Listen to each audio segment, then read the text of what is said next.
आप सभी का राजन एकेडमी क्लासेज में एक बार फिर से स्वागत है। तो आज की इस वीडियो लेक्चर में हम लोग जो है क्लास 7th के ज्योग्राफी अर्थात हमारा पर्यावरण का तीसरा चैप्टर जिसका नाम है हमारी बदलती पृथ्वी का सभी प्रश्नों उत्तर को आज हम लोग जो है सॉल्व करेंगे। इसमें जितने भी अभ्यास के प्रश्न होंगे उसको आज हम लोग जो है देखने वाले हैं। और यदि आप लोग मेरे चैनल पर नए आए हैं तो फिर इस चैनल को सब्सक्राइब कर लें और वीडियो अच्छा लगा तो वीडियो को लाइक करें। तो यहाँ पे चलिए देखते हैं क्वेश्चन क्या है। पहला हमारा क्वेश्चन है, यहाँ पे क्वेश्चन में बोला गया है निम्नलिखित प्रश्नों निम्नलिखित प्रश्नों को संक्षिप्त में विवरण दीजिए। मतलब यहाँ पे क्वेश्चन में हमें बोला है एक नंबर में जो है टोटल यहाँ पे क्वेश्चन है, टोटल 7 क्वेश्चन है। पहला क्वेश्चन है प्लेट क्यों हिलती है। दूसरा क्वेश्चन है बाह्य जनित और आंतरिक जनित बल क्या है। तीसरा क्वेश्चन है अपवर्तन क्या है। चौथा क्वेश्चन है बाद के मैदान कैसे बनते हैं। पांचवा क्वेश्चन है रेत के टीले क्या होते हैं। उसके बाद अगला क्वेश्चन समुद्र तटों का निर्माण कैसे होता है। उसका अगला क्वेश्चन है ऑक्सीबो झील क्या, या इसी को चाप झील भी बोलते हैं। ठीक है, तो अलग अलग प्रकार से क्वेश्चन हो सकता है लेकिन आंसर जो है यही होगा। ठीक है, तो क्वेश्चन में मतलब जैसे यहाँ पे बाढ़ के मैदान कैसे बनते हैं स्टेक यहाँ पे बोल सकता है। उसके बाद ऑक्सीबो झील है तो इसको चाप झील बोल सकते हैं, चाप झील क्या है। ठीक है, नया वाला बुक में कुछ चेंज है, वैसे नया वाला बुक के हिसाब से ही जो इसको हम सोल्व करेंगे। ठीक है, तो क्वेश्चन यहाँ पे पहला क्वेश्चन है, पहला हमारा यही क्वेश्चन था प्लेट क्यों हिलती है। तो इसका उत्तर हम लोग इस प्रकार से लिखेंगे कि पृथ्वी के भीतर पिघले हुए मैग्मा की गति के कारण प्लेट में हलचल होती है अर्थात हिलती है। उसके बाद दूसरा हमारा क्वेश्चन था बाह्य जनित और अंतर जनित बल क्या है। तो इसका उत्तर हम लोग इस प्रकार से लिखेंगे पृथ्वी की गति को उसके कारण उत्पन्न होने वाले बलों के आधार पर विभाजित किया जाता है। अतः पृथ्वी के आंतरिक भाग में कार्य करने वाले बलों को अंतर्जनित बल कहते हैं और पृथ्वी की सतह पर कार्य करने वाले बलों को बाहिर्जनित बल कहते हैं। इसका उत्तर हम लोग इस प्रकार से लिखेंगे। उसके बाद अगले क्वेश्चन की ओर बढ़ते हैं।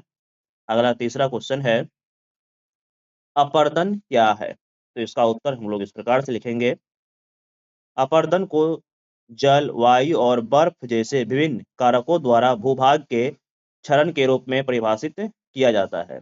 अपरदन और निक्षेपण की क्रिया पृथ्वी की सतह पर विभिन्न भू आकृतियों का निर्माण करती है। तो इसका उत्तर हम लोग इस प्रकार से लिख देंगे। उसके बाद अगला नेक्स्ट क्वेश्चन हमारा है बाढ़ के मैदान कैसे बनते हैं।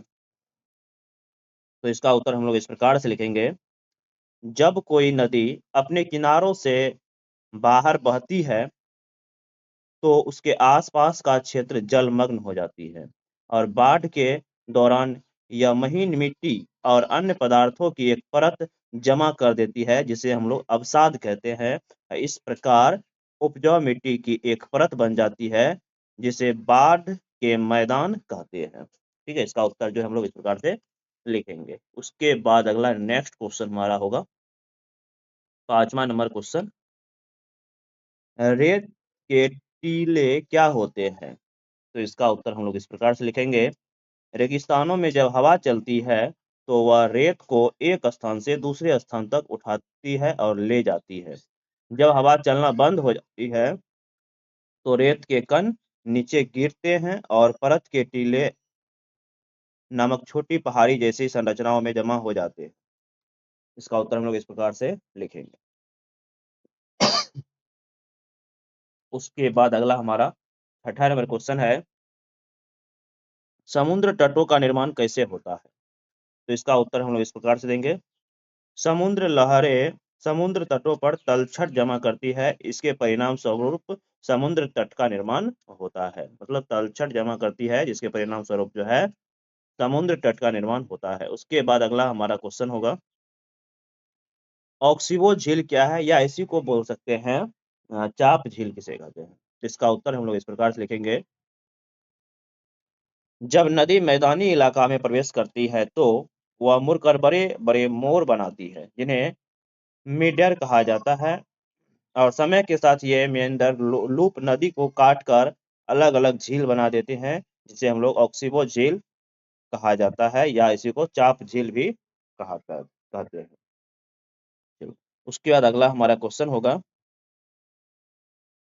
क्वेश्चन है समुद्र की लहरों की अपरदनकारी विशेषता कौन सी नहीं है।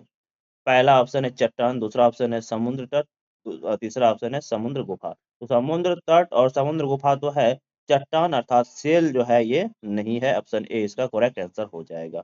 उसके बाद हमारा अगला क्वेश्चन है, हिमनद की निक्षेपण विशेषता है। पहला है बाढ़ का मैदान, दूसरा है समुद्र तट, तीसरा है मोरल। तो इसका राइट आंसर हो जाएगा ऑप्शन ख यानी कि बी नंबर समुद्र तट। उसके बाद अगला हमारा नेक्स्ट क्वेश्चन है, पृथ्वी की अचानक गति के कारण क्या होता है। पहला ऑप्शन है ज्वालामुखी, दूसरा ऑप्शन है वलन, तीसरा ऑप्शन है बाढ़ का निर्माण। तो इसका राइट आंसर हो जाएगा ज्वालामुखी पृथ्वी की अचानक गति के कारण उत्पन्न होती है। उसके बाद अगला हमारा नेक्स्ट क्वेश्चन होगा चौथा नंबर, मशरूम चट्टान कहाँ पाई जाती है। इसी का बुक में नया दूसरा नाम भी दे सकता है, मशरूम चट्टान कहाँ पाई जाती है। पहला ऑप्शन है रेगिस्तान, दूसरा ऑप्शन है नदी घाटी, तीसरा ऑप्शन है हिमनद। तो इसका राइट आंसर हो जाएगा ऑप्शन ए रेगिस्तान। मशरूम का चट्टान जो है रेगिस्तान में पाई जाती है। उसके बाद हमारा अगला नेक्स्ट क्वेश्चन होगा पांचवा number, last question objective type से है ये। ऑक्सीबो झील कहाँ पाई जाती है या चाप झील कहाँ पाई जाती है। पहला ऑप्शन है हिम नदों में, दूसरा ऑप्शन है नदी घाटियों में, तीसरा ऑप्शन है रेगिस्तानों में। तो इसका राइट आंसर हो जाएगा ऑप्शन बी नदी घाटियां। उसके बाद अगला हमारा क्वेश्चन है मिलान करने वाला क्वेश्चन। मिलान करने वाला क्वेश्चन का हम लोग उत्तर यहाँ पे क्वेश्चन को पढ़ लो। पहला कौन नंबर में है हिमनद, दूसरा है विसर्प, तीसरा है पुलिन, चौथा है बालू टिब्बा और पांचवा है जलप्रपात, छठा है भूकंप। इसका मिलान जो है हम यहाँ पे करके लिख दिए, ठीक है। तो क्वा का हो जाएगा 3 नंबर, हिमनद का बर्फ की नदी में लगाना है। उसके बाद विसर्प क्या होती है, विसर्प का हो जाएगा 7 नंबर, कठोर संस्तर सेल होता है यानी कि चट्टान होती है। पुलिन क्या होता है, पुलिन ये समुद्री तट, अब ए नंबर में इसको लगा देना है। बालू टिब्बा ये कहाँ होता है, रेगिस्तान में होता है। उसके बाद अगला जलप्रपात, जलप्रपात का नदियों में। तो भूकंप पृथ्वी का कंपन। इस तरह से इसका उत्तर जो है, इसका उत्तर हम इधर जो है लिख दिया है, ठीक है। उसके बाद अगला नेक्स्ट क्वेश्चन है यहाँ पे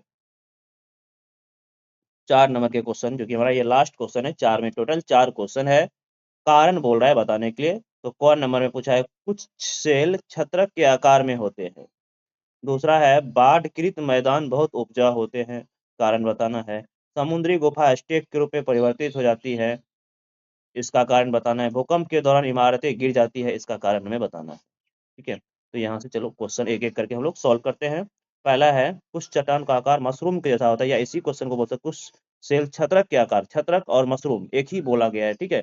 छत्रक बोले या मशरूम बोले एक ही को हुआ, छत्रक को ही मशरूम बोला जाता है। तो इसका उत्तर यहाँ पे हम लिखे हैं। तो क्वेश्चन में ऐसे पूछ सकता है कुछ चट्टान का आकार मशरूम जैसा होता है, या कुछ चट्टान का आकार जो मतलब छत्रक के जैसा होता है, इसका कारण क्या है। इसका उत्तर लिखेंगे, रेगिस्तानों में मशरूम के आकार की चट्टानें देखी जा सकती है, जिनका आकार संकरा और ऊपरी भाग चौड़ा होता है। इन्हें मशरूम चट्टानें या मशरूम सेल या जिसको जो बोलते हैं छत्रक सेल कहा जाता है। और ऐसी चट्टानें तब बनती है जब हवाएं चट्टान के ऊपरी भाग की तुलना में निचले भाग को अधिक कष्ट देती है।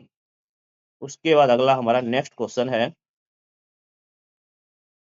नेक्स्ट क्वेश्चन हमारा है बाढ़ के मैदान बहुत उपजाऊ क्यों होते हैं, या इसी क्वेश्चन को ऐसे पूछा है कि बाढ़कृत मैदान बहुत उपजाऊ होते हैं, इसका कारण बताना है। एक ही क्वेश्चन है, तो क्वेश्चन में बोला है बाढ़ का मैदान बहुत उपजाऊ होते हैं, इसका कारण क्या है।